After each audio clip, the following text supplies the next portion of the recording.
Hey everyone, I'm Almar of almarsguides.com, and in this video here I'm going to be talking to you about something that I usually don't talk about, specifically a raid boss strategy.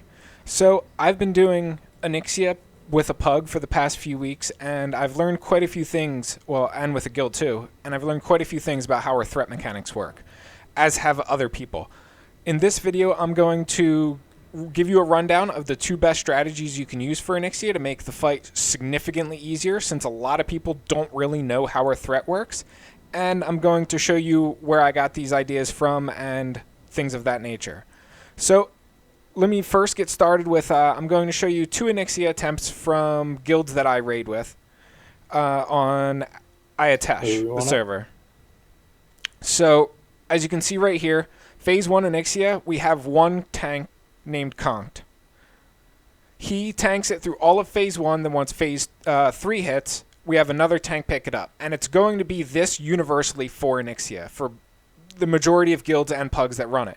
They have a different Phase 1 and Phase 3 tank due to the fact that when Onyxia goes up into Phase 2 and she fireballs the tank, it resets their aggro. And to give you another proof, or rather example, as you can see, Phase 1 tank in another guild that I am in, the tank's name is Raged. And then we'll go to Phase 3 tank.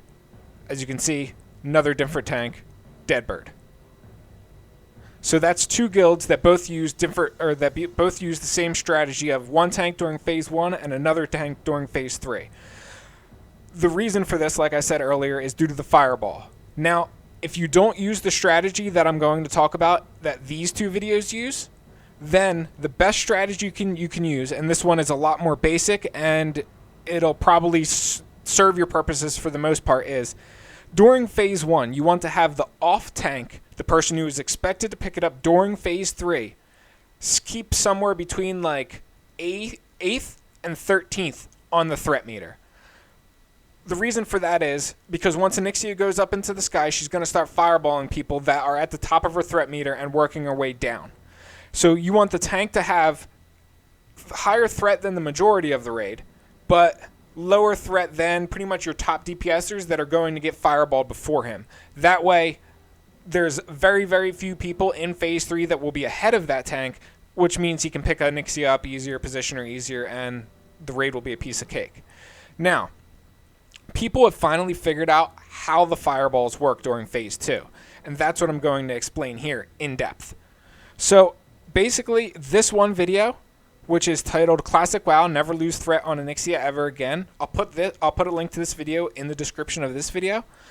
They discovered, or they referenced somebody else who discovered, that Onyxia's threat resets during Phase 2 based on GUID.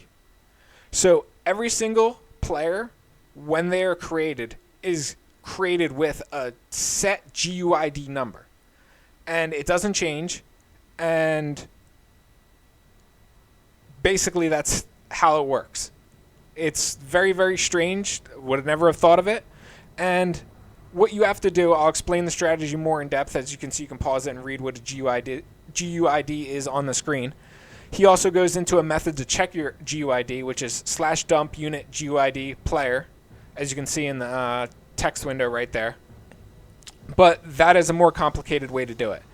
In this video, the guy gives a good macro right here, which is if you run this in-game with Deadly Boss mods active, it'll tell you if somebody is in your range with a lower GUID than you. And that's basically how the threat mechanic works, is her fireball only resets the aggro of the person with the lowest GUID in range of the fireball. So if you stand next to somebody that you know has a lower GUID than you, you're able to tank Onyxia through Phase 1, Phase 2, and Phase 3, all on the same tank. And that's exactly what they do in this video. So as you can see, the main tank with the square over his head and the moon shape over here, that's going to be the person with the lowest GUID. So as you can see, during Phase 2, Onyxia goes up into the sky, and the person with the lowest GUID stands right next to the tank. He gets hit with fireballs throughout the entire fight, and it doesn't reset his threat. It resets the threat of the person standing right next to him. So as you can see, what is this tank's name? I don't even know where his unit frame is. I don't even know if I can see his name. But remember his character portrait, or how he's geared. And I'll show you right here when it goes into phase 3. As you can see, Onyxia comes down during phase 3, and literally he is the first person she attacks. And he easily pulls her all the way back, right into position, and then they all take down Onyxia just like that. I'll fast forward a little bit so you can see. Here's Onyxia in position. And basically he has aggro on her, and they kill her. So as you can see, that seems to be what it is. The fireballs reset the aggro of the person with the lowest GUID in range of the player. You can use this macro to tell you if anybody is in range that has a lower GUID than you, so you know that it won't reset your aggro, and you can just have that person stand next to the main tank. And that's basically all there is to Onyxia's threat mechanics. Something we haven't figured out for years. We finally figured out now that the game was re-released as Classic. But anyway, that's all there to it. Hope you guys enjoyed the video. Hope you learned something, and I'll catch you around the next one.